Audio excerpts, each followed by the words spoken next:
creo que todas y todos ya también estamos un poco cansados. Voy a intentar ser muy breve y la intención del día de hoy y de la conferencia para mí es avanzar en el sentido de algo ya un poco más concreto y específico que pensé que podría ayudar sobre todo para continuar con todo esto que se ha venido planteando. Entonces no sé si podemos poner la presentación.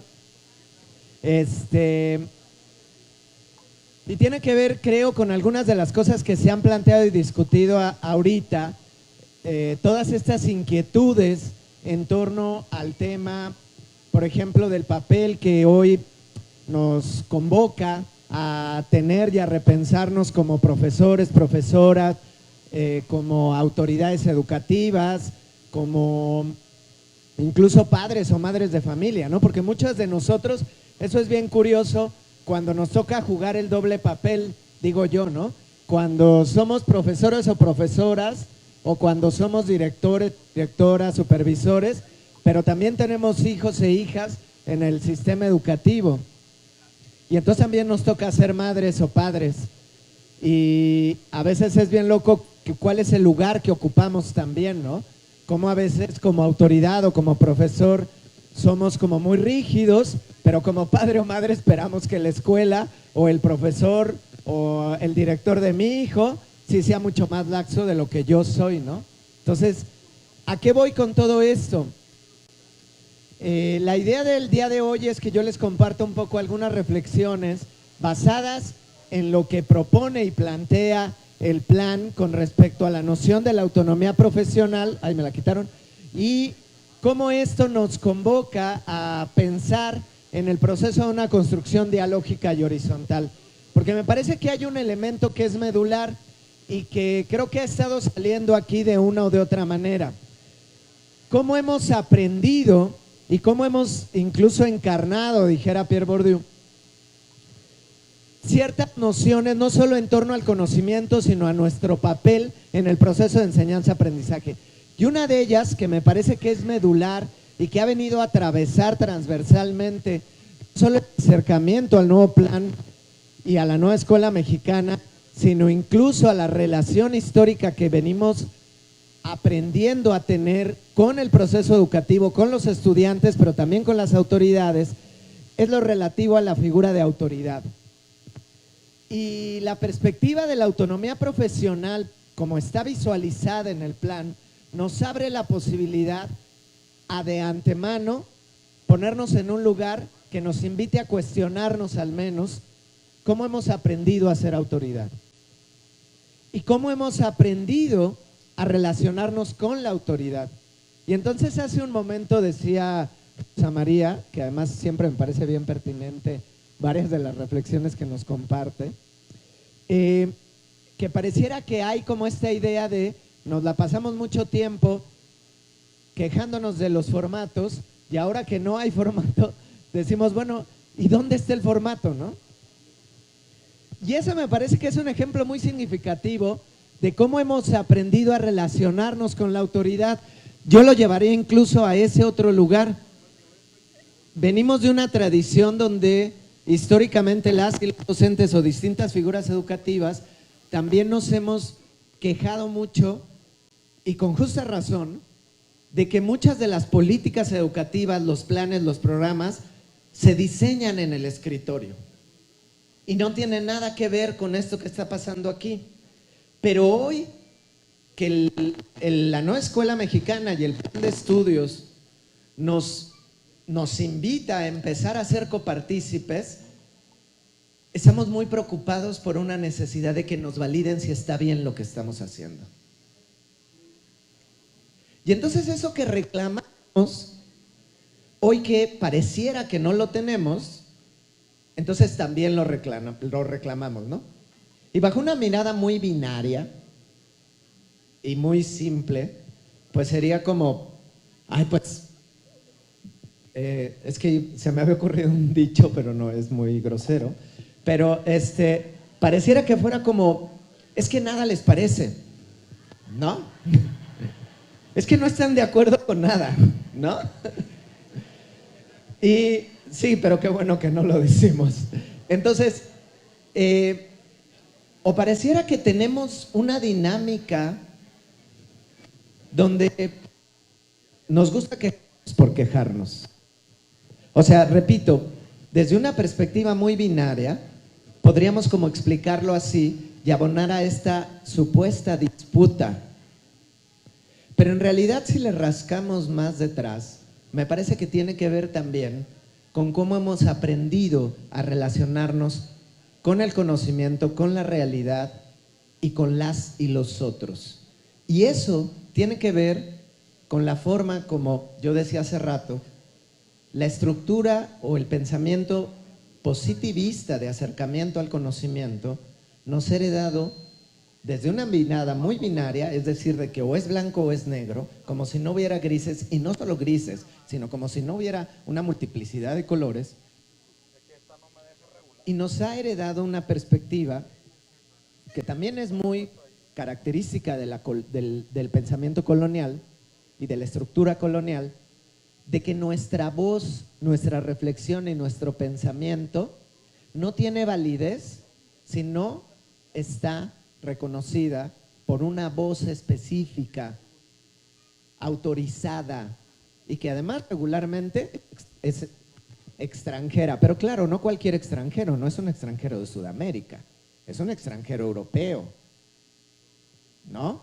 Porque recuperando la última pregunta, cuando los planes de estudio eran diseñados bajo la mirada de los españoles o se recuperaba la perspectiva de discusión de los teóricos alemanes, europeos, norteamericanos, no veíamos noticias que se alarmaran de que los alemanes, los españoles intervinieron en el diseño de los planes y programas, ¿no?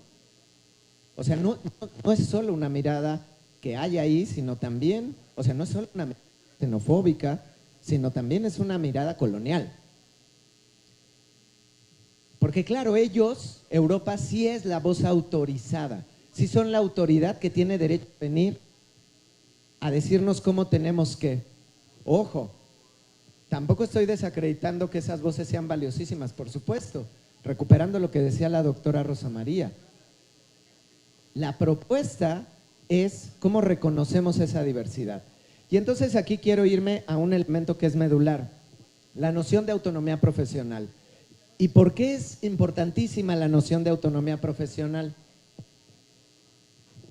Desde nuestra perspectiva, la noción de autonomía profesional es importantísima porque no solo permite la revalorización de la experiencia, los saberes y el conocimiento que ustedes, que las y los docentes, que las y los supervisores, jefes de enseñanza, ATPs, directores, directoras, tienen, sino porque es también una propuesta y una apuesta que puede permitir transversalizar otra manera de mirar la educación y de hacer educación.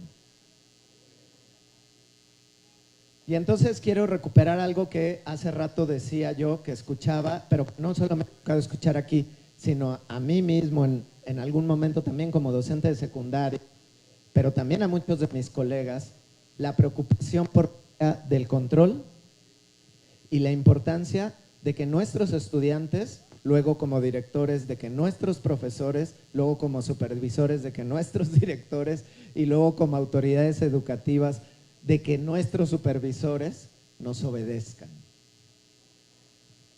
Y mientras en el sistema educativo público, mientras en las instituciones públicas venimos reproduciendo una mirada y una preocupación porque nuestros estudiantes, hijos de obreros, campesinos, profesionistas,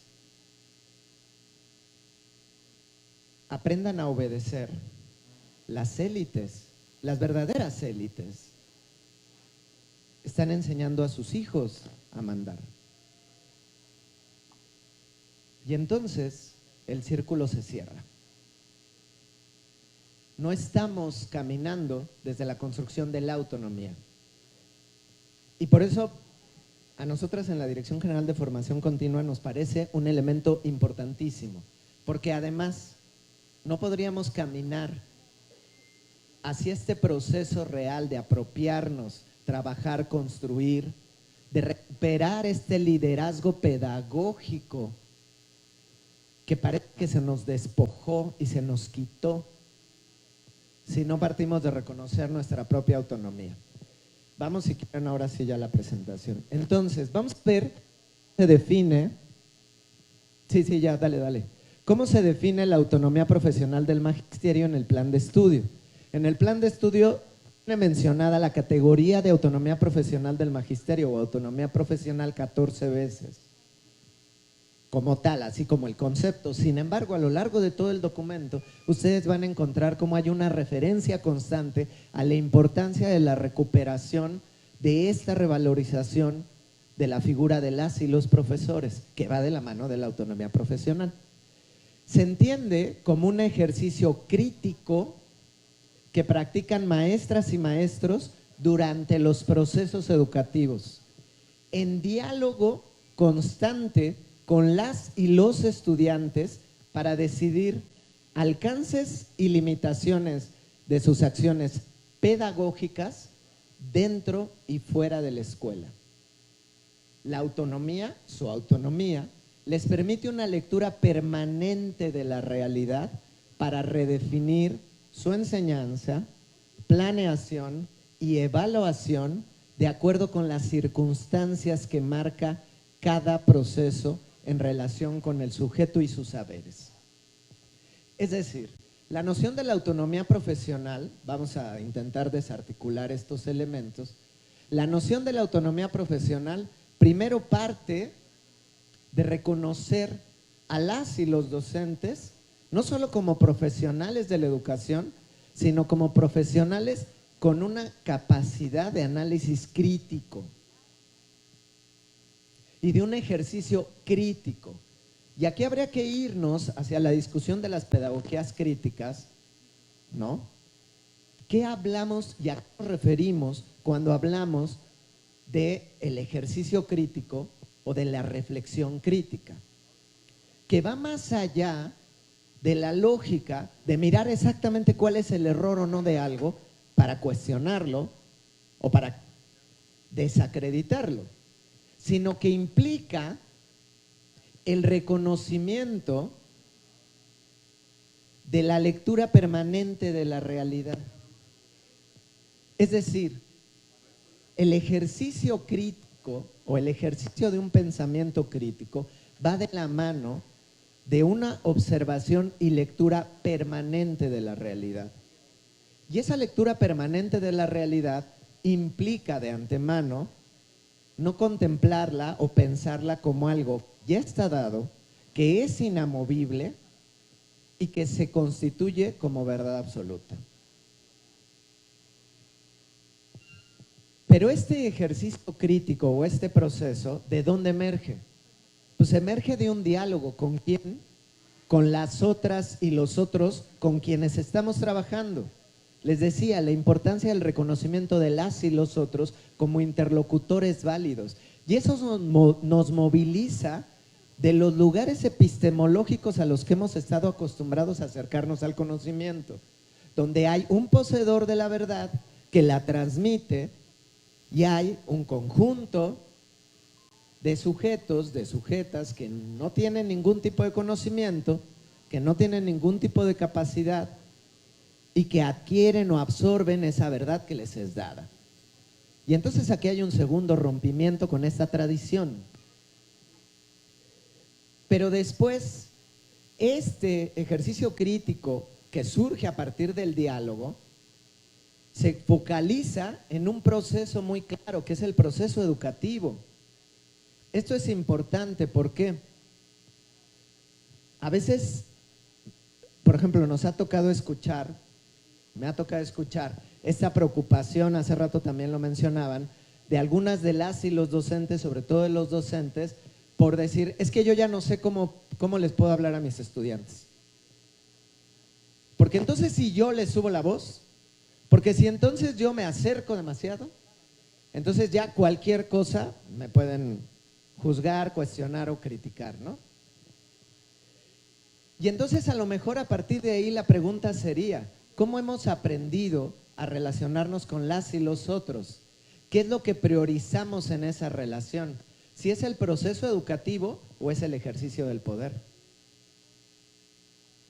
Cuando me acerco hasta físicamente a mi estudiante, ¿cuál es el detonante de ese acercamiento? Hasta físico. El detonante real de ese acercamiento es la posibilidad de justo ponerme a su nivel para un diálogo educativo o pedagógico, o me acerco incluso físicamente para demostrarle quién es el que manda. Ese tal vez es el punto. No que ya no me puedo acercar, o no que ya no… ¿Sí me explico? O sea, ¿desde dónde hemos aprendido incluso a visualizar la relación con nuestras y nuestros estudiantes, con nuestras y nuestros colegas? Entonces, en esta lectura permanente de la realidad, ¿qué nos permite? Y eso es importante, es muy claro. Redefinir la enseñanza, la planeación y la evaluación. ¿De acuerdo con qué? Con las circunstancias marca el proceso de relación del sujeto y sus saberes, del sujeto y el conocimiento. Lo que media en todo momento es ese proceso pedagógico. No es un proceso moral, no es un proceso de poder, sino es un proceso de enseñanza, aprendizaje. Siguiente. Y entonces, ay, quedó bien pequeño. Y entonces, disculpen ustedes, dice también el plan de estudios lo siguiente. Podemos ir al de arriba primero, gracias. Perfecto. ¿Qué pasó? No, es que te fuiste ahí, ya. La autonomía profesional del magisterio permite contextualizar los contenidos de los programas de estudio de acuerdo con la realidad social, territorial, cultural y educativa de las y los estudiantes. Es decir, hablar de autonomía profesional no implica hablar de deslindarse de responsabilidades. Cuando se habla de que no va a haber formatos o de que no se esté enviando un formato como tal para hacer el programa analítico o la planeación didáctica, no quiere decir que entonces ahora el docente ya no tiene que hacer nada. No sé si me explico, y esto es una cuestión importante. O sea, el que no haya un formato determinado para una planeación didáctica, por ejemplo, no quiere decir que no va a haber una planeación didáctica. Eso es algo que la propia profesión nos demanda. Es como un médico. Un médico sabe, con todas las características de personalidad, aprendizajes o especialidades que pueda tener, pero cualquier médico sabe que si va a hacer cualquier tipo de intervención quirúrgica o entrar en contacto físico con el paciente, lo primero que tiene que hacer, antes que todo, es lavarse las manos y desinfectarse. Sabe que lo tiene que hacer. Es algo tan obvio que ni siquiera es que lo tenga todo un formato y tenga que hacer un reporte de que lo hizo. ¿Sí me explico? Porque lo sabe que lo hace, porque es su profesión. Lo mismo con el docente. Cualquiera que hemos dado clases frente a grupo, sabemos que antes de pararnos frente a un grupo, hacemos una planeación. Que cada quien tengamos formatos distintos, estructuras y personalidades diferentes, es una cosa total y absolutamente no solo válida, sino necesaria. Pero de que lo hacemos, lo hacemos. Y de que incluso aún después de hacerlo, cuando llegamos, las propias condiciones del aula, de las estudiantes, del contexto, nos hagan que no funcione nada de lo que hicimos, y entonces reconfiguramos, por supuesto, pero aquí está nuestra autonomía profesional también. Pero eso no quiere decir que entonces me deslindo de mi responsabilidad. ¿Sí me explico? Eso es muy importante de tenerlo claro, y es muy importante de tenerlo claro no solo por nuestra relación profesional, sino al momento también de promover esa otra manera de enseñar y aprender con las y los estudiantes. Entonces, otro de los elementos, por ejemplo, de la autonomía profesional del magisterio, todo esto son definiciones que extraje exactamente del documento, Por ejemplo, faculta para construir metodologías pertinentes a la lógica, los temas y las problemáticas de cada ámbito del saber y su articulación con otras disciplinas en cada fase y grado de aprendizaje de los campos formativos, desde el nivel preescolar hasta la educación secundaria.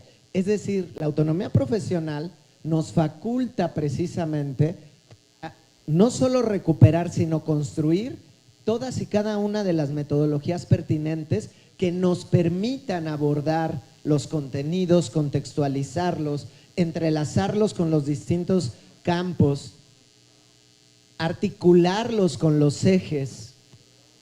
Ya hace rato preguntaban una cosa que me parecía bien interesante.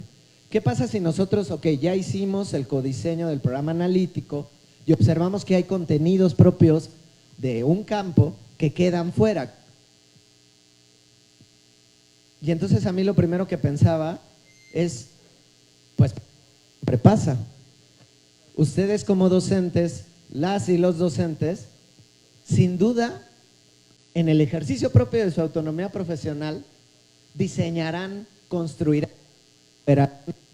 o incluso mantendrán a los youtubers y les comprarán el diseño tal vez de acciones o actividades para abordar esos temas que están o no contemplados en el plan, en el programa analítico, perdón. ¿Sí me explico? Es decir, la autonomía profesional no solo me faculta o me permite este diálogo colegiado para la construcción de metodologías, y por eso es muy importante también lo otro que se preguntaba con relación a los libros de texto.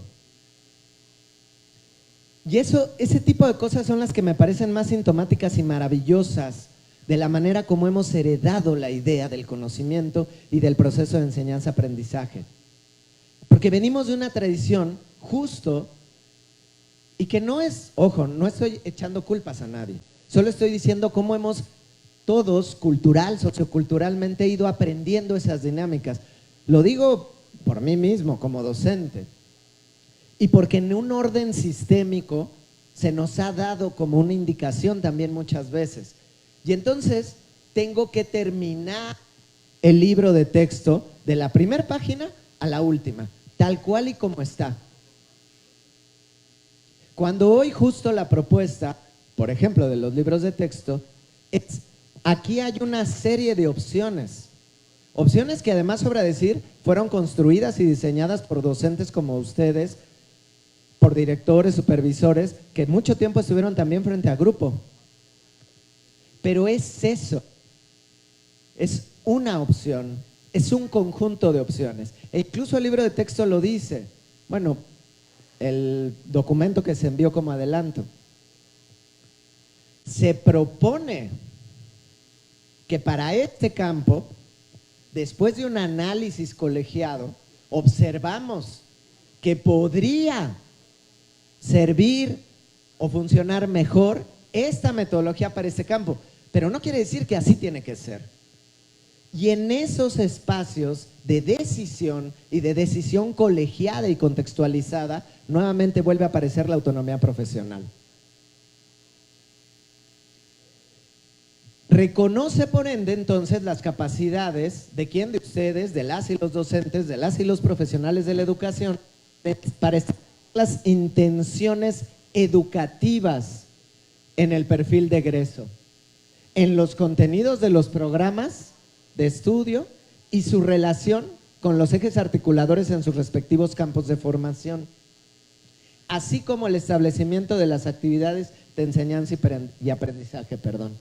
Es decir, yo les hablaba hace rato del perfil de egreso, ¿no? El perfil de egreso, a todas luces hoy, tiene toda una intención que va más allá de la obtención de una evaluación concreta y estandarizada. Pero esa propia perspectiva dibujada en el perfil de egreso, en términos de la intención educativa, en términos de cómo se aterriza en las planeaciones, en las actividades, en las metodologías, eso es también uno de los elementos que va a emerger de que ustedes y sus colegas de principio reconozcan su propia experiencia como profesionales de la educación, la compartan y colegiadamente la diseñen y construyan. Y por último, Vamos para... ¿Me ayudas? Ahí está. ¿Qué implica la autonomía profesional del magisterio? Implica decidir, esto es muy importante, con sustento en los programas de estudio sobre su ejercicio didáctico, el acercamiento epistemológico de los conocimientos y saberes para establecer un diálogo pedagógico con las y los estudiantes en los procesos de enseñanza y aprendizaje. Es decir, aquí me parece que hay un verbo que es medular, implica decidir.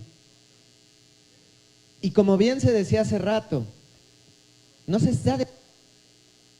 Hola. Ya. No se está descubriendo el hilo negro de nada. Varias de los elementos y de las propuestas que establece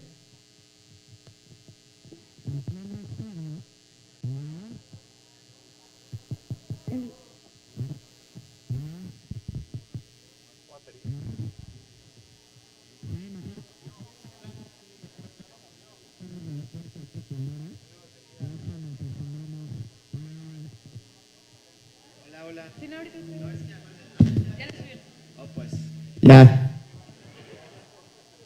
Entonces, decidir. Y ojo, muchos de estos elementos ya llevan mucho tiempo haciéndolos. Esto es significativo y es importante. El punto es cómo ahora los hacemos colegiadamente también, cómo lo reconocemos y cómo además lo hacemos no pese al sistema o a la institución, sino junto con...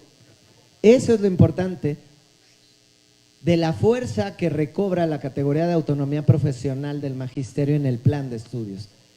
Siguiente. Pero entonces, ahí me voy a detener un segundo. Claro, a veces es como en términos del documento, en términos de la comprensión, pues sí, a veces es como, claro, es muy fácil, sí es cierto, la autonomía, hay que recuperarla, ya la hacemos, no lo hacemos. Pero a veces también es cierto que venimos de una lógica y una tradición encarnada que nos genera esto mismo que yo decía al principio. Estas aparentes acciones contradictorias en sí misma. De por un lado me quejo de tantos formatos, pero por otro lado pido el formato. Por un lado me quejo de que todo se diseña desde allá en el escritorio y no tiene que ver con lo que pasa en el territorio, pero por otro lado digo, bueno, pero es que ahora yo ¿cómo es que voy a codiseñar? ¿Cómo es que voy a...? ¿No? ¿Yo por qué? Pero ¿por qué no viene el especialista y me dice cómo tengo que hacerlo? ¿No? Entonces, eso tiene que ver con que precisamente me parece que son cosas que hemos encarnado de nuestra perspectiva también de la autoridad y que una de las invitaciones importantes sería cómo estas propias nociones y categorías de la autonomía, de la noción también de la recuperación del proceso de enseñanza-aprendizaje desde otros lugares, irremediablemente nos convocan a repensar nuestra figura de autoridad y sobre todo el papel que tenemos o que podemos tener en nuestra relación con las y los profesores, con las y los otros, con las y los estudiantes, con las y los padres, madres, abuelos, tías, hermanos mayores y distintas figuras familiares. Y entonces ahora, para avanzar en este sentido, es decir, ¿cómo podemos hacer para fortalecer no solo nuestra autonomía profesional, sino también generar espacios que promuevan una educación o que promueva relaciones pedagógicas que permitan la construcción de perspectivas autónomas? ¿Sí? Porque no solo se trata de que nosotros como docentes o autoridades educativas empecemos a reconfigurar la relación histórica que venimos llevando a cabo con la autoridad y nosotros como autoridad, sino también en qué medida esto abona a que las relaciones pedagógicas y a que las relaciones con las y los estudiantes promuevan una educación y una perspectiva de acercamiento a la realidad que implique la construcción de autonomía también. Que en su caso no sería profesional de las niñas y los niños, pero que sí es el ejercicio de una autonomía. no el ejercicio de una obediencia. Y pareciera mentira, pero una de las primeras cosas y la más básica, pero que muchas veces es la que menos ponemos atención, es la comunicación.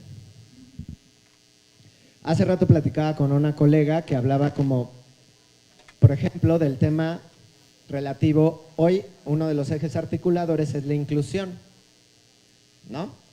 Pero ojo, es la inclusión desde la perspectiva decolonial, desde la perspectiva crítica.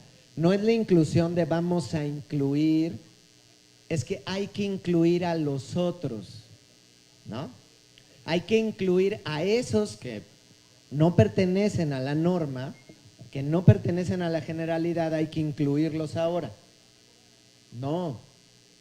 Es la noción de la inclusión que parte del reconocimiento de la diversidad y que reconoce evidentemente que puede haber niños, niñas, niñas y adolescentes que por sus características o por sus neurodivergencias necesiten ciertas atenciones específicas o conocimientos de saberes específicos para trabajar con ellos.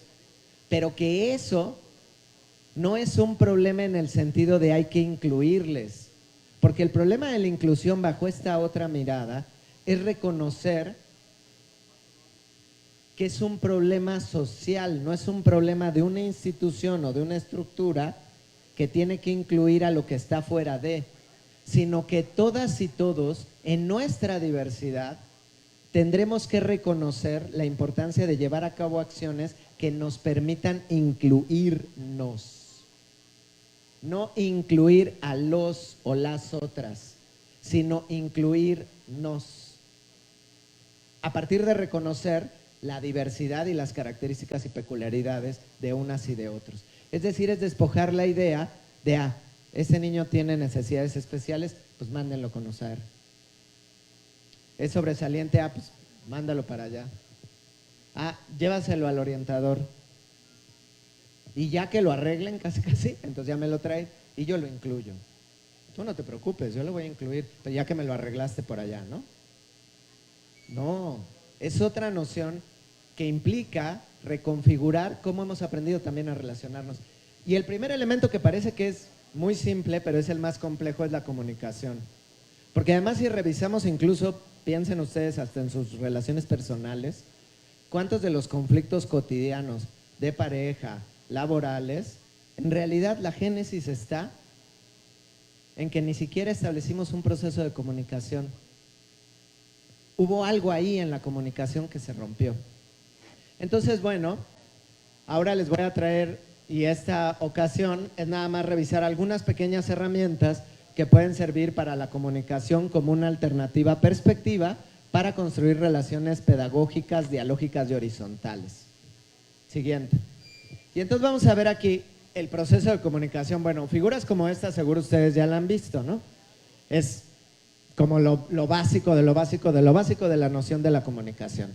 Hay una persona que emite un mensaje, que es un emisor, emite el mensaje, hay otra persona u otras personas que son las y los receptores de ese mensaje y que posteriormente emiten un mensaje que va de vuelta a la primera persona y eso construye una comunicación, ¿no?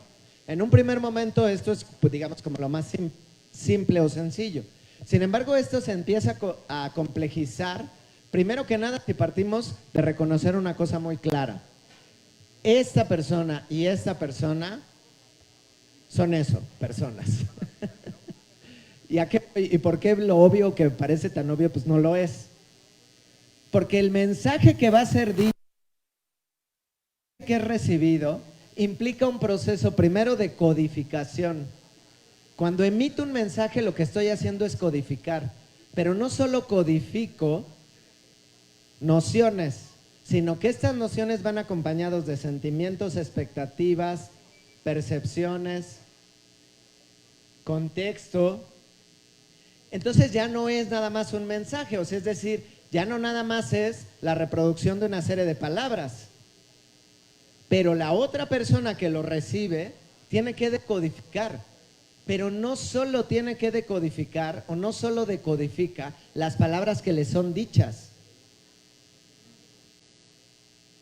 sino que esa decodificación muchas veces viene interpelada por una interpretación y además se decodifica también a partir de los referentes, ideas, emociones y contexto que está esa persona viviendo.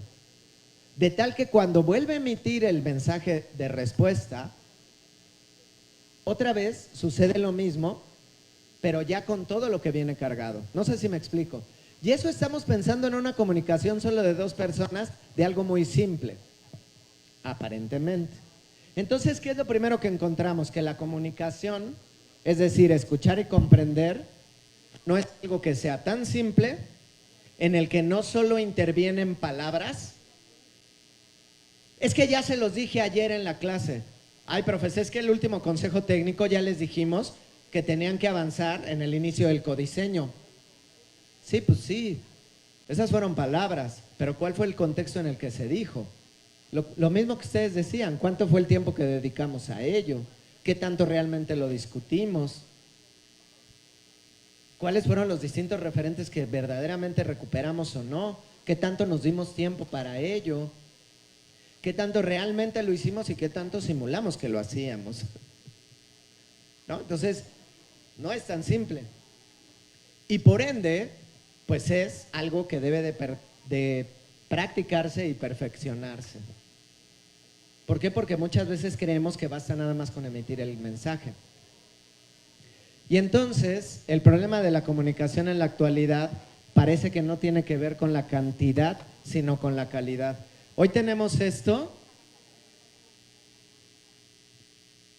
que a nosotros, o sea, sí, yo sé, a veces nosotros como adultos y más como profesores, nos preocupa, nos molesta y nos incomoda mucho cómo los estudiantes están todo el día pegados aquí. Pero algunos de nosotros hemos hecho el ejercicio de mirar cuánto tiempo nosotros estamos pegados ahí. O los padres o madres de familia de los chicos. O simplemente cómo reaccionamos hasta emocionalmente cuando se cae el internet. O sea, imagínense la trascendencia de eso, es tan fuerte que se cae 3 horas WhatsApp y se vuelve una noticia. No, en serio, se vuelve una noticia que se cayó 3 horas WhatsApp, Twitter. Le cerraron el Twitter a no sé quién, a tal presidente, y se vuelve una noticia. Y entonces vivimos en la época de la infodemia también. Tenemos muchísima información, aparentemente hay una comunicación constante, aparentemente hay mucha comunicación, pero seguimos sin poder ponernos de acuerdo. Pero seguimos yendo al concierto para preocuparnos más por grabarlo antes que por disfrutarlo. Pero seguimos yendo a las reuniones familiares y nos preocupa más cómo va a salir la foto antes de lo que podemos estar o no viviendo en ese momento. Y no digo que sea todos los casos, a lo que voy es el que haya más opciones de comunicación no quiere decir que haya una mejor comunicación, ni de nuestras ideas, mucho menos de lo que pensamos o sentimos. Siguiente. Entonces, lo que decimos sin palabras siempre tiene más peso. Y esto es una cosa muy interesante. De todo lo que yo ahorita estoy diciendo, de todo lo que nos compartió la doctora Rosa María Torres, de las reflexiones que se han llevado a cabo, en ustedes va a tener el impacto de las palabras dichas. Vamos a recordar el 7% de las palabras, no sé si me explico. Pero la manera como fueron dichas, es decir, el volumen de la voz, la entonación, eso nos queda aproximadamente entre el 38 y el 40% de lo que se comunica, es lo que nos significa. Pero el lenguaje corporal es lo que termina cobrando mucho más relevancia.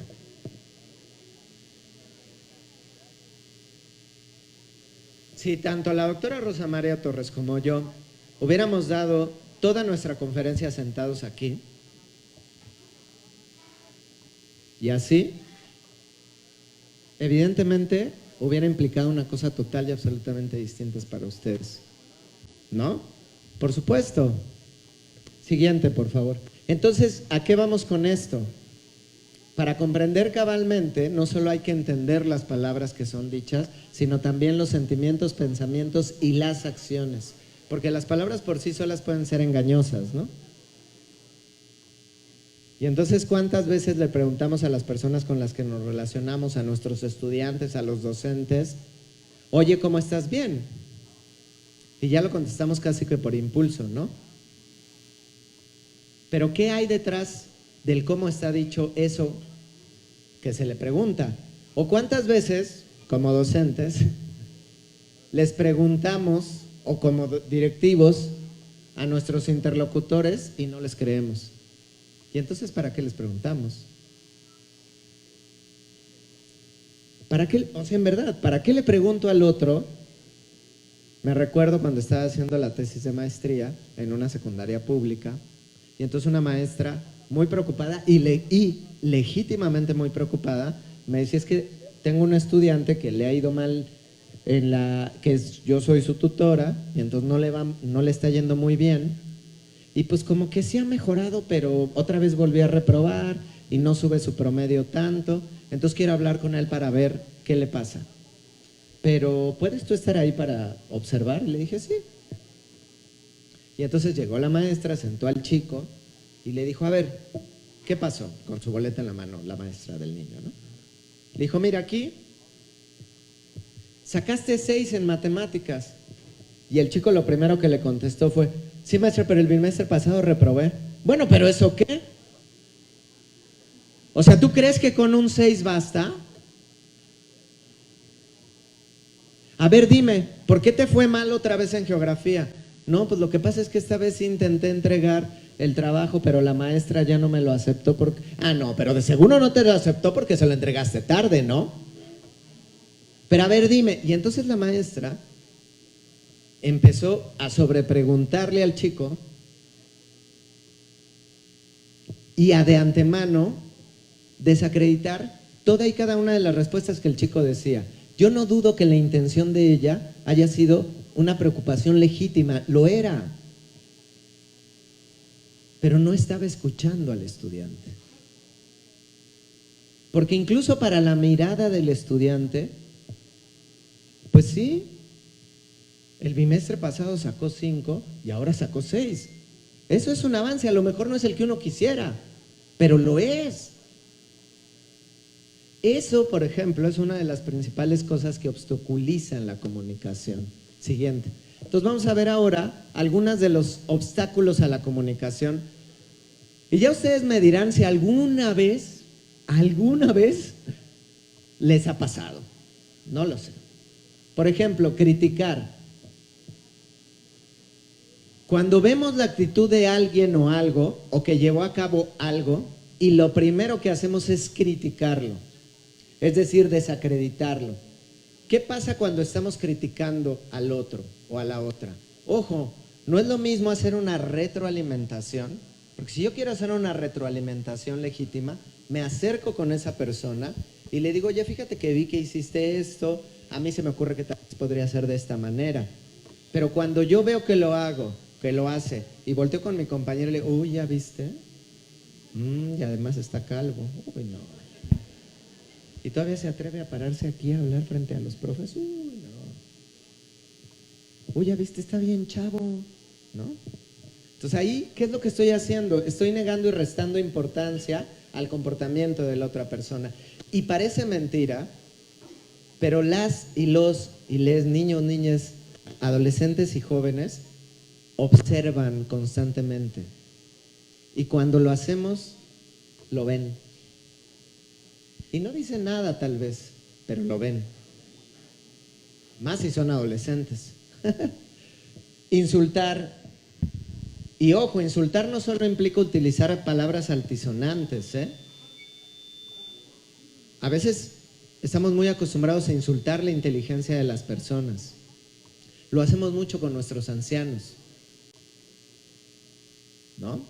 Yo tengo una tía que envejeció Y entonces, como la mayoría de sus hijos se fueron de la Ciudad de México, acordaron que la iban a llevar a Morelia, que es donde vivía 2 de sus hijos, porque los otros vivían en otras ciudades. Y entonces primero le dijeron, mamá, ven, estate unos días, sirve que estás con tus nietos. Y esos días se convirtieron en semanas y en meses. Y después de varios meses, un día le dijeron, ¿sabes qué, mamá? Te vamos a traer tus cosas para que no las extrañes. Y después de que le llevaron sus cosas, vendieron la casa. ¿Y ustedes creen que mi tía no se dio cuenta? Desde el primer día que se la llevaron, que pasaron varios días y no regresaba, un día le habló llorando a mi mamá para decirle, ay, hermana, es que yo sé que mis hijos me quieren mucho y yo disfruto mucho de estar con mis nietos, pero ahora ya me dijeron que me van a traer las cosas para que no las extrañe.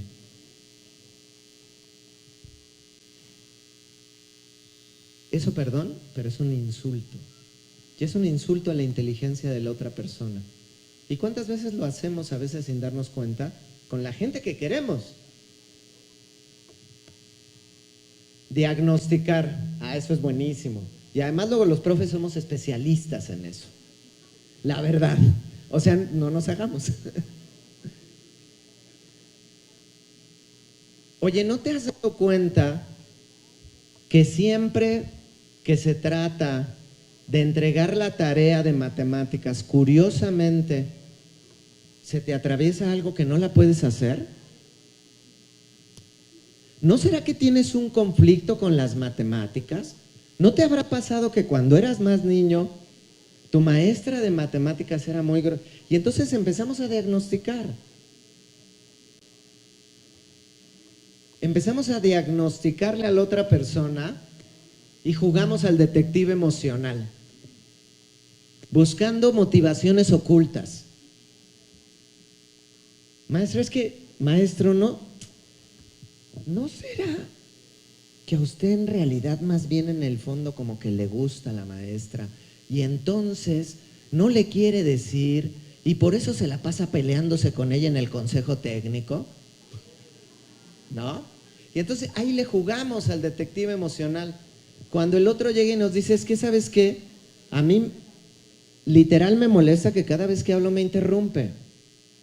Ay, no, maestra, ¿no será que a lo mejor lo que pasa es que a usted le gusta mucho al maestro y él le emociona y por eso le interrumpe? Pues no. Y si sí, ¿cuál es el problema? El punto es que a ella le molesta que lo interrumpan cuando está hablando, porque además a todos nos molesta que nos interrumpan cuando estamos hablando. Pero ya le jugamos al detective. Alabamos para manipular. Híjole, esa es otra de nuestras especialidades. Genaro, tú que eres tan buen estudiante, que siempre traes toda tu tarea, que además eres un referente para tus compañeritos. Mira, voy a ir aquí rápido a ver una cosa a la cooperativa. Encárgate del grupo. No, y no solo para eso, digo, estoy sobreexagerando, pero a lo que voy es, ¿cuántas veces no alabamos a los otros? Bueno, hasta muy comúnmente de broma lo hacemos. Amigo de toda la vida, tú el más buena onda. Ya me vas a pedir dinero, ¿verdad? ¿No? O sea, es decir, hay una... ¿Pero qué hay detrás de eso? Ay, ya me lo quitaron. ¿Pero qué hay detrás de eso? Cuando recurrimos a hacer elogios constantes para que las personas cambien su comportamiento, en realidad pareciera que lo que hay detrás es nuevamente el objetivo de controlar al otro. ¿Y entonces qué generamos? Pues que la otra persona se vuelve cautelosa, se pone irremediablemente a la defensiva. Y lo más riesgoso, sobre todo cuando trabajamos con niñas, niños y adolescentes, nunca reconoce que eso, que sí puede ser una virtud, lo sea. Porque como Pedro y el lobo, está tan acostumbrado a que se lo digamos porque le vamos a pedir algo, que en realidad crece pensando que eso que sí puede ser una virtud no lo es. O que la virtud tiene la facultad o el objetivo de servir como moneda de cambio. Siguiente. Por ejemplo, otro de los obstáculos, y aquí sé que muchos nos va como a saltar, dar órdenes. Y esa también es otra de las cosas muy cotidianas de la lógica de la figura de la autoridad, dar orden. Y hace rato yo les decía una cosa bien importante. Todas y todos, decía yo el ejemplo del médico, tenemos una responsabilidad profesional. Y esa responsabilidad profesional nos circunscribe, aunque no queramos, a ciertas a ciertas estructuras, lineamientos y límites. Pero muchos de esos no los ponemos nosotros. Es decir, yo docente tengo que entregar calificaciones. Y tengo la obligación de entregar calificaciones, justo lo que decía la doctora Rosa María. Incluso el sistema educativo a veces necesita esos procesos hasta por cuestiones estadísticas, pero eso es un proceso de acreditación y que tengo un tiempo para ello. El punto es cómo se lo hago saber al estudiante, se lo hago saber al profesor y desde dónde se lo hago saber, porque si se lo hago saber desde la orden, lo que sucede es que el otro lo hace porque recibió una orden, no porque comprendió la responsabilidad que él o ella tiene con ese proceso y que aunque no queramos, sucede y existe. ¿Sí? Entonces, cuando yo te doy una orden y lo que hay per se es la orden, no te informo, a ver, necesitamos hacer esto. Yo tengo la obligación, ustedes también, de hacer eso. Y en todo caso, dentro de eso hay límites que están dados y acordemos esos límites o acordemos cómo cumplir con lo que nos corresponde para no transgredir el límite. Pero si en vez de eso yo te digo, es que lo tienes que hacer, ¿por qué? Porque yo te lo digo. Ya estoy anulando tu posibilidad incluso de tomar una decisión. Y además, parto o consolido la idea de que tu juicio es erróneo. Lo que sea que tú puedas decidir es erróneo. Amenazar, hacer énfasis en el castigo. Híjole, maestro, es que si no viene temprano, pues voy a tener que ponerle una falta administrativa. Voy a tener... A ver, cuando uno se emplea, uno sabe que hay responsabilidades que tiene que cumplir. Y si yo no llego a la hora, pues ya eso tiene una consecuencia. Y después de un número de retardos, pues eso va a implicar algo. Pierdo un día económico, es una consecuencia. Pero el problema de que el otro me esté amenazando también me genera, ojo, una relación en la que yo ya no soy responsable. Porque mi responsabilidad no tiene que ver con mi compromiso, sino tiene que ver con una autoridad. Y entonces yo también me deslindo, porque si logro convencer o coartar a la autoridad, entonces ya no es mi cargo. Y eso lo vamos a ver más también, por ejemplo, con los procesos de moralización, respaldar las soluciones con una autoridad social, moral o religiosa. Eso es muy común que a veces lo hagamos con los chicos o las chicas. ¿Ves a tu jugador de fútbol al que tanto te encanta? Bueno, ¿tú crees que él llegó a ser futbolista faltando a sus clases o faltando a sus entrenamientos? Y entonces, ¿qué pasa? La posibilidad de la construcción de la responsabilidad de la autonomía no la pongo en el respeto a la decisión al cometer el error, al vivir la consecuencia del error o de la decisión, sino en un referente ajeno que al final le deslinda de la responsabilidad. Y entonces, ¿qué pasa? Cuando ese futbolista, que era el referente en el que yo me basé para decirle al chico bla bla, comete un error o resulta como Dani Alves, ¿no?, que abusa sexualmente a una chica, como yo ya moralicé a esa persona, ya también entonces le construí otro referente, le validé otra acción. Hacer preguntas inadecuadas, por ejemplo, ¿no? Excesivamente. Bueno, pero ¿por qué no llegaste? O si es que sí te has dado cuenta, mira además cómo vienes, pero bueno, ya llegó. Hace rato decían, ¿no? La escuela, un espacio seguro. Pues sí, no sabemos lo que está viviendo cada niño, cada niña. Y en la medida en la que construyamos ese espacio de seguridad, entonces ellas y ellos pueden venir, acercarse y hablarnos y a partir de ahí dialogar. Pero si yo te bombardeo con preguntas, irremediablemente te estoy cerrando la posibilidad. Y ojo, eso no solo en la relación con los estudiantes, la relación con nuestros colegas, la relación con las autoridades. Siguiente. Tranquilizar, eso también es algo que hacemos muy comúnmente. Cuando la otra persona fue rebasada o está rebasada o su emoción está a flor de piel, no, cálmate, te va a solucionar. Perdón, pero en ese momento a lo mejor no me quiero calmar. Necesito vivir esa emoción. Aconsejar, por ejemplo, sobre todo cuando además el otro no me ha dicho. Y ojo, este es un riesgo muy importante. ¿Qué implica el consejo constante? Cuando yo estoy dándote constantemente consejos de lo que creo que deberías de hacer, irremediablemente genero también una relación de codependencia. No es lo mismo que colegiadamente discutamos un problema, lo platiquemos, un problema contextual, un problema que nos implica, a generar esta relación individual que además se vuelve codependiente y que nos llena de una responsabilidad que no es nuestra, Porque el día de mañana, cuando las cosas no salen como nosotros o salen positivamente para la persona a la que aconsejamos, ¿a quién va a culpar? Pues a nosotros. Desviar, eso también es muy característico del adultocentrismo, ¿no?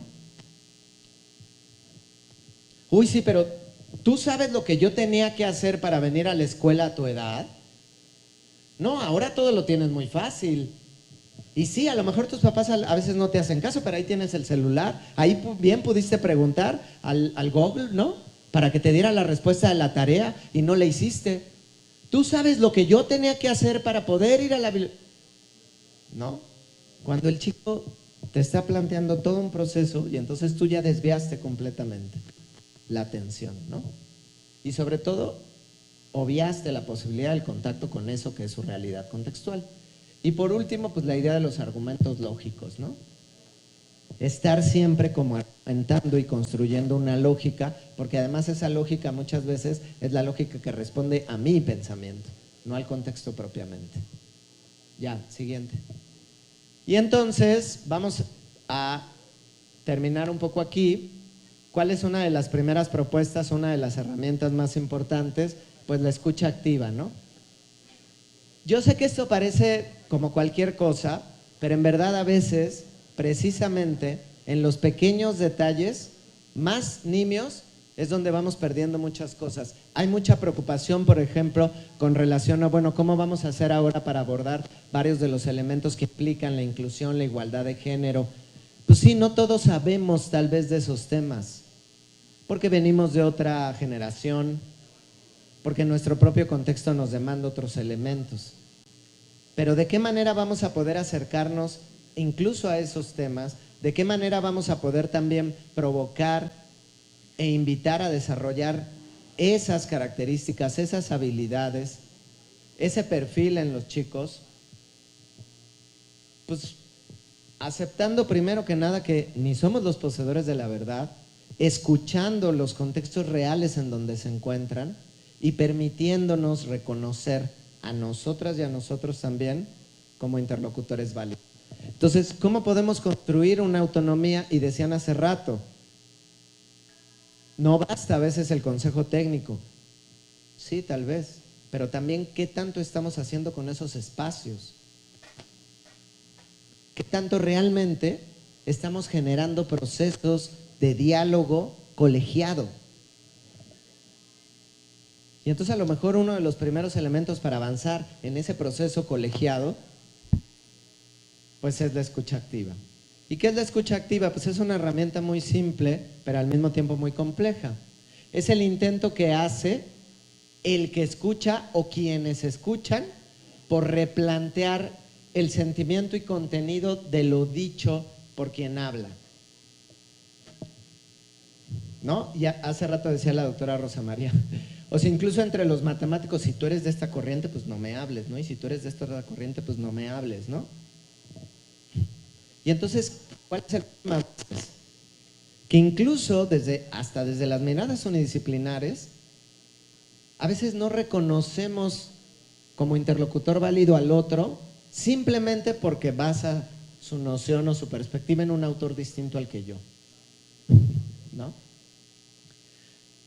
Sin reconocer y sin entender que ninguna persona en la historia de la humanidad, ninguno de los grandes o las grandes pensadoras ha llegado a plantear esas discusiones teóricas de manera individual.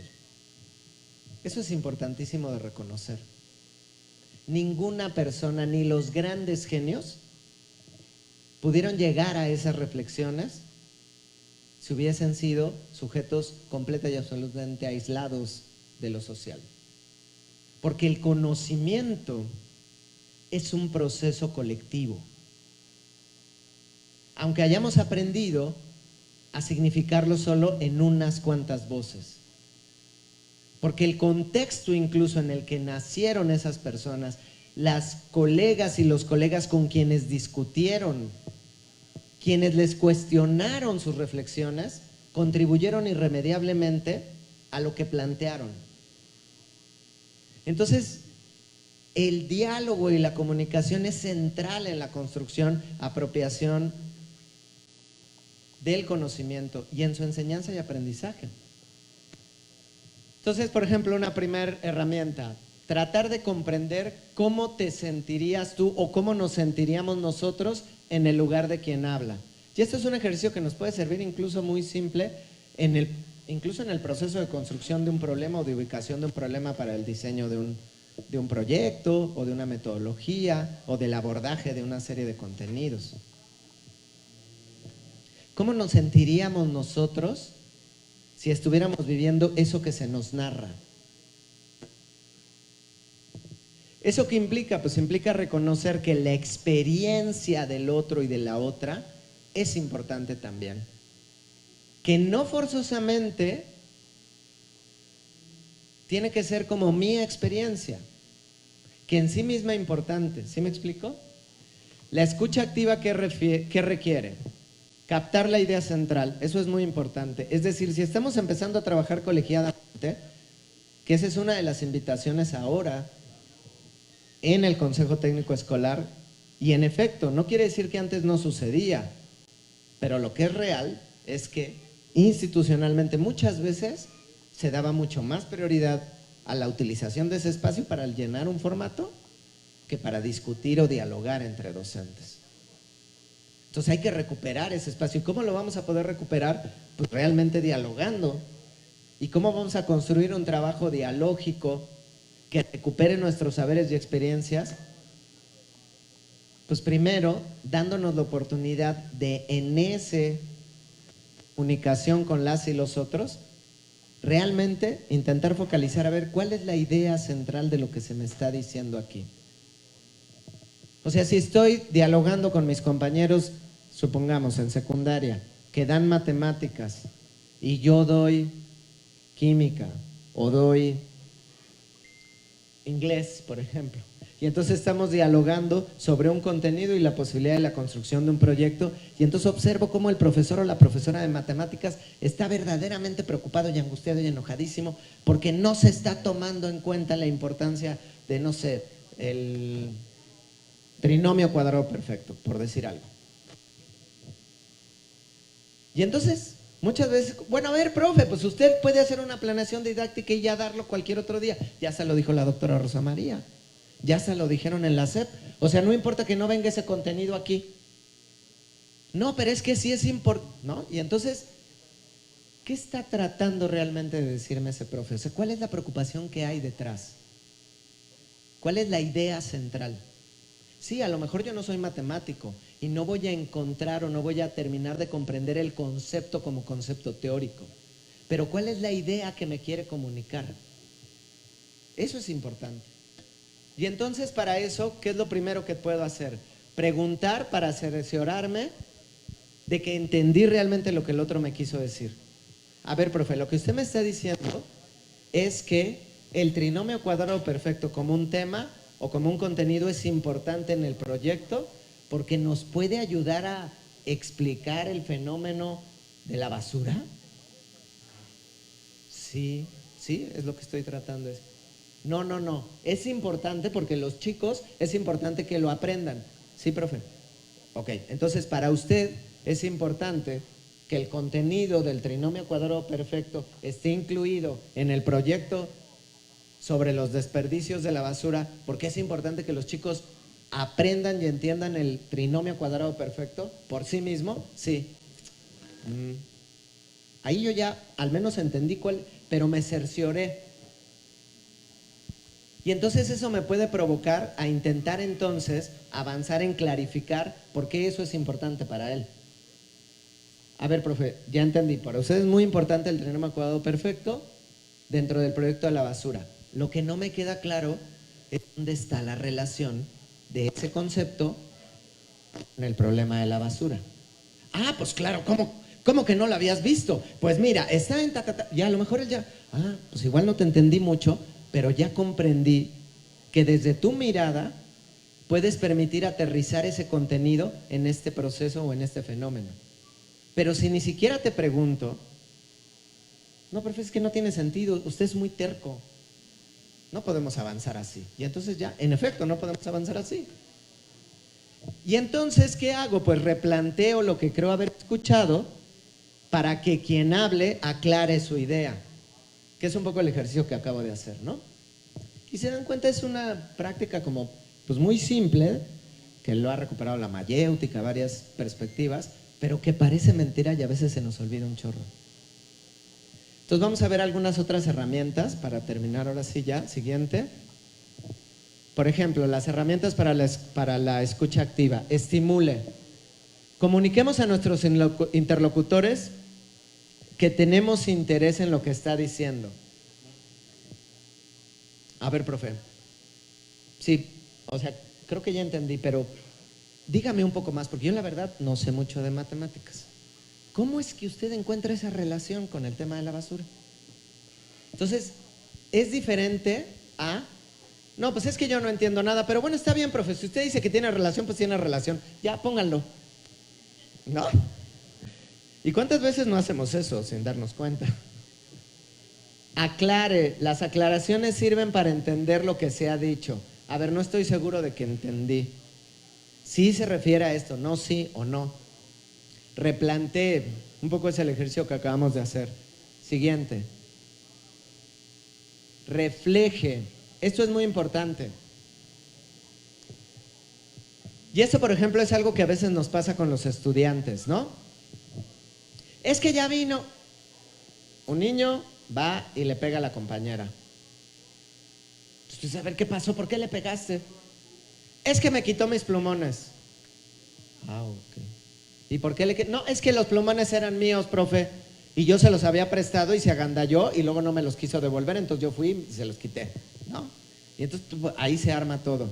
A ver, ojo, ok, entiendo que te hayas molestado porque te quitara los plumones, pero eso no implica que tengas el derecho de pegarle. Pero parto de antemano de reconocer que tu experiencia y la emoción que pudo haber devenido de esa experiencia es válida. Lo que no es válido es el ejercicio de la violencia. ¿Sí me explico? Esto es importante. Resumir, replantemos las ideas principales o fundamentadas expresadas en el objetivo. A ver, ok, ya concordamos todos con que este proyecto puede involucrar física, matemáticas, biología, educación física, inglés, lenguaje. ¿Estamos de acuerdo? Sí. Y ya acordamos que puede incluir 3 contenidos de física, 2 de matemáticas. A veces parecen cosas obvias, pero no las hacemos y ahí se pierden los detalles. Y entonces después, al momento de hacer el proyecto o al momento de hacer el trabajo colegiado, ay, no, es que eso a mí no me tocaba. Pero porque ni siquiera resumimos ni conjuntamos, construyamos acuerdos, reconozcamos la valía de las otras personas y mostremos también el reconocimiento y el afecto por el esfuerzo, lo que les decía del estudiante, ¿no? Sí, entiendo que hiciste un esfuerzo importante y ya no reprobaste. Me parece que eso es muy significativo. Ahora vamos a seguir echándole ganas para que la siguiente ya no sea 6, sino sea una calificación mejor, porque sé que tú puedes hacerlo, ¿no? Siguiente. Como algunas herramientas para obtener cooperación de las y los compañeros, por ejemplo, o de las y los estudiantes. Describamos lo que vemos o el problema que observamos en cualquier tipo de comunicación. Ojo, hay una diferencia entre poner juicios de valor y describir lo que observo, ¿sí? Vamos a ver este ejemplo muy claro y muy concreto.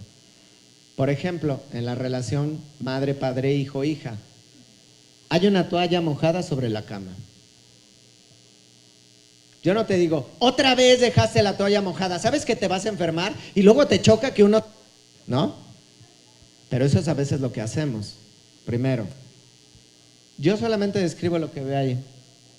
Doy información. Ojo, no amenazo, doy información. La toalla está mojando el cobertor. Nada más. Eso es información. Es un ejemplo muy simple. Digo lo que necesito con los estudiantes con una palabra. La toalla. Nada más. La mochila. Veo que hay mochilas que están estorbando el camino. No estoy... Luego, imagínense, si tiembla, claro, agradezcan que no están en el DF, porque apenas vendría un temblor y con todas esas mochilas, no, ya estaríamos muertos todos aquí. Observo que hay varias mochilas en el camino y estorban el paso. Nada más. Esas mochilas, por ejemplo, están estorbando. Chicos, las mochilas. Describamos lo que sienten. Eso es muy importante y es algo que a veces no hacemos. Partimos del prejuicio en vez de describir lo que a mí me genera. Y eso es bien curioso.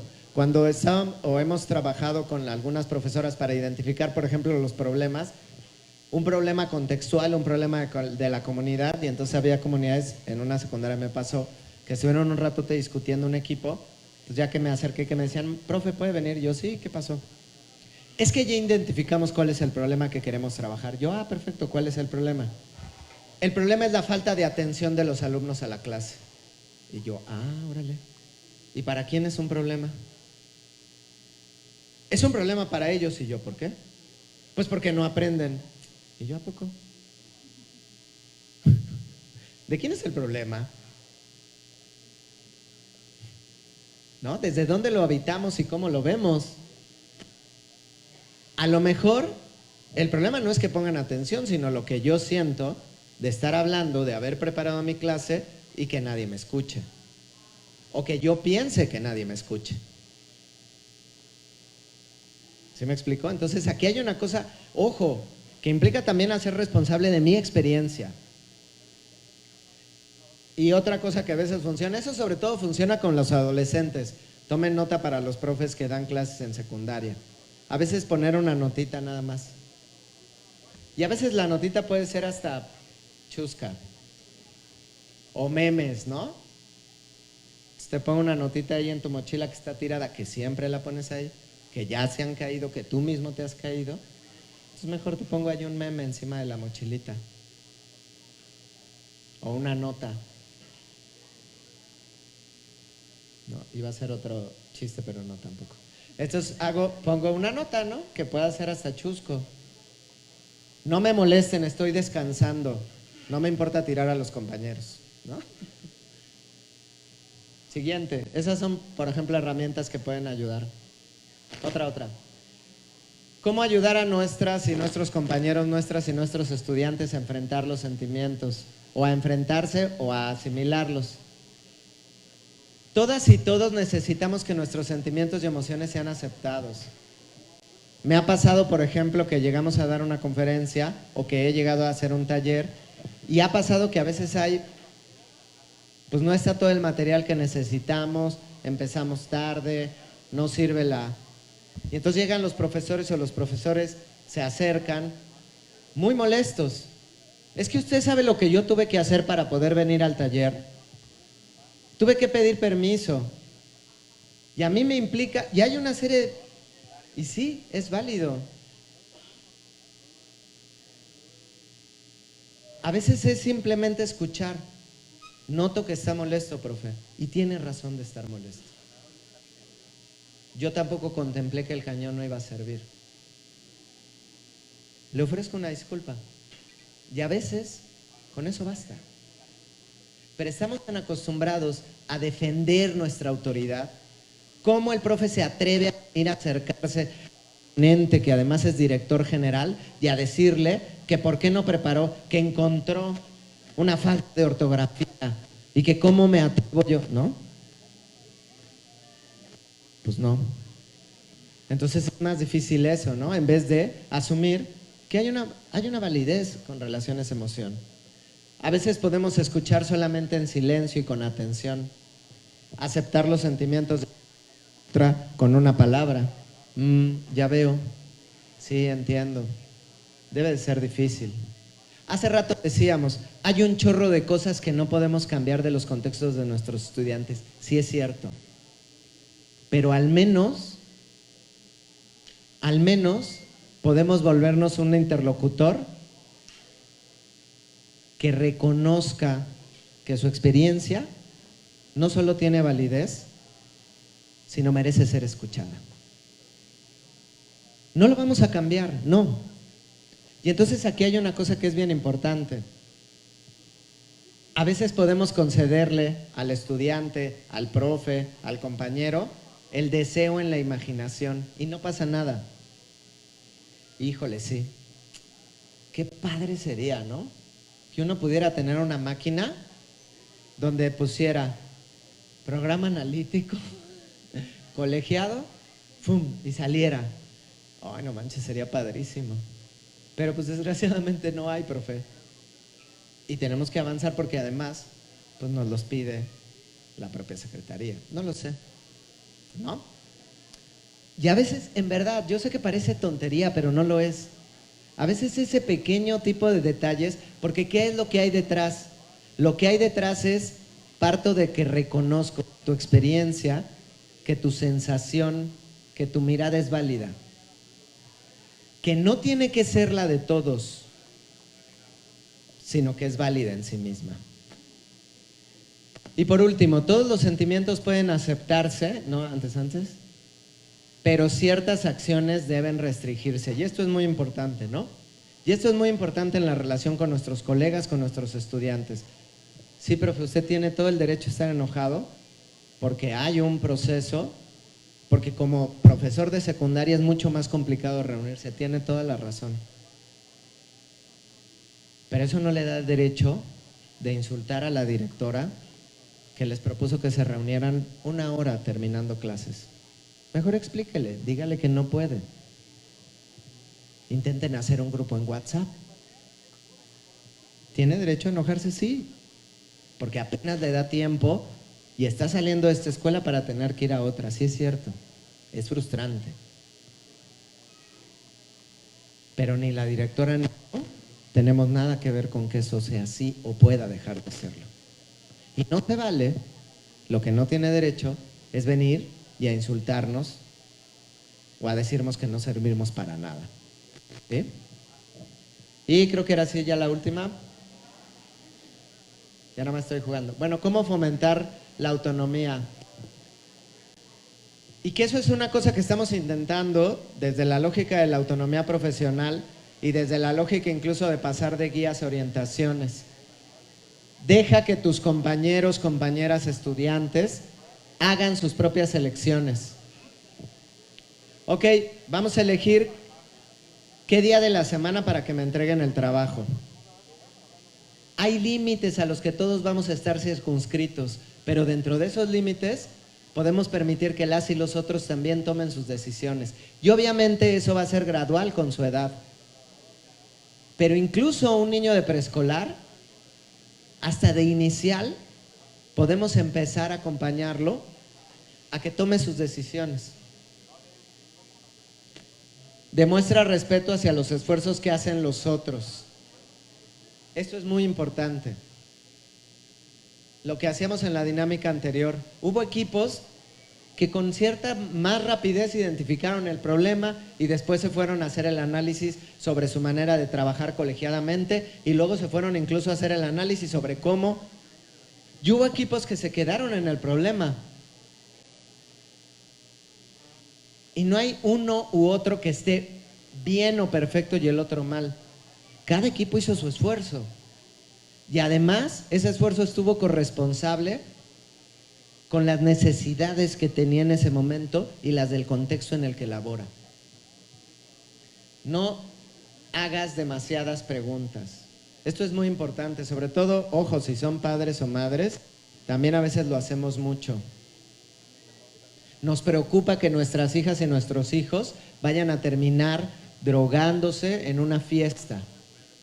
Y nuestra solución es, si me entero que empezaste a fumar, no te la acabas, porque aquí no vuelves a venir.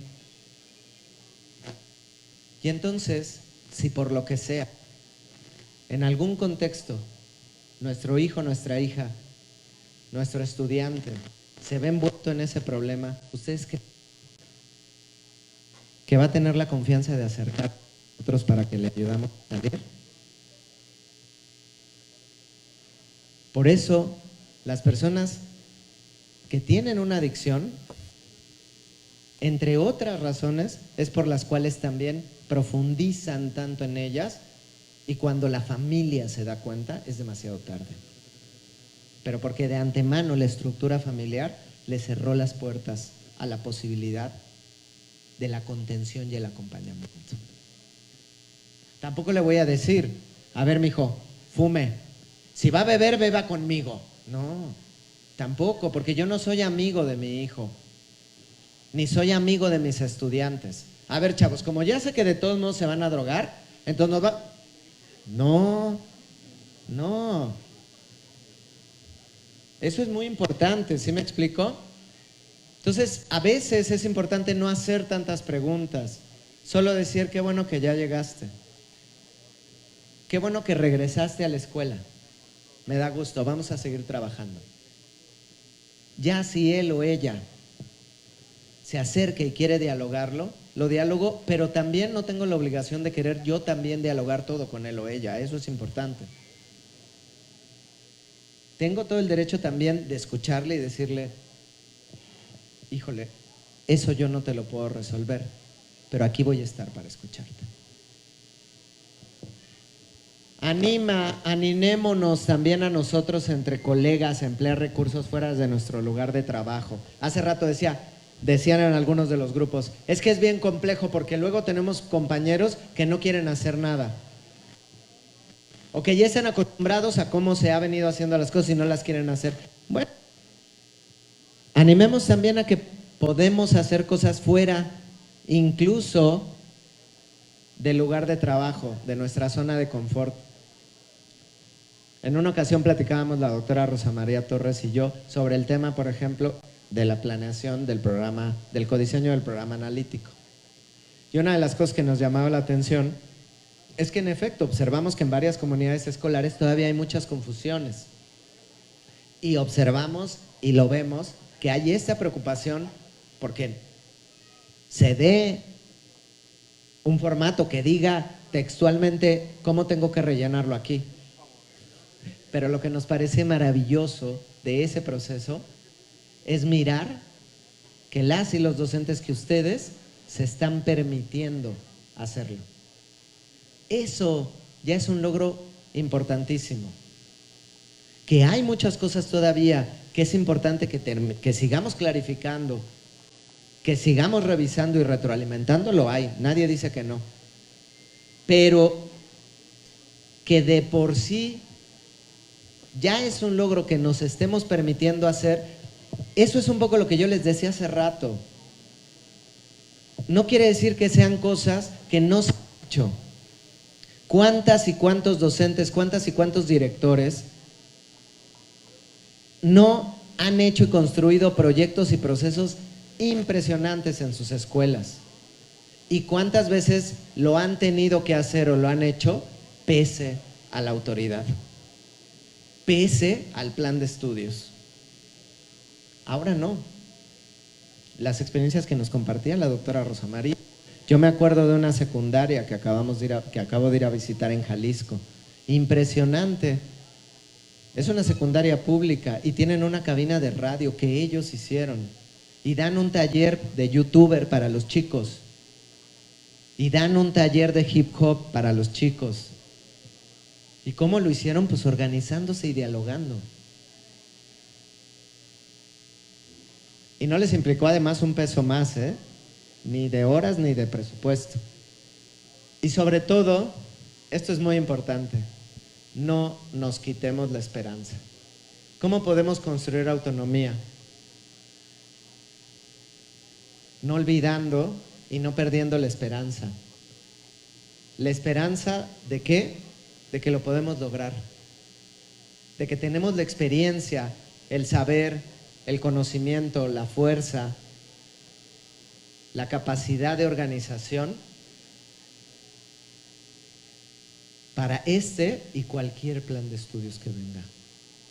Porque lo importante no es la categoría, es cómo estamos caminando hacia la construcción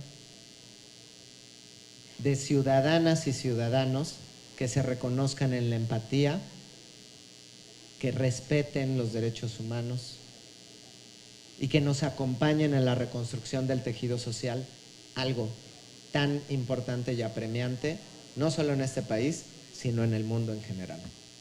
Muchas gracias.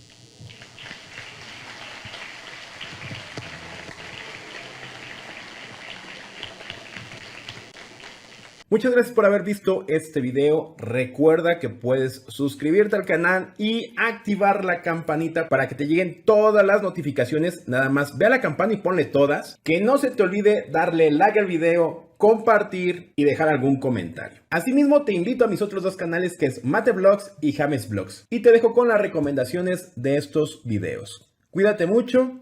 Bye.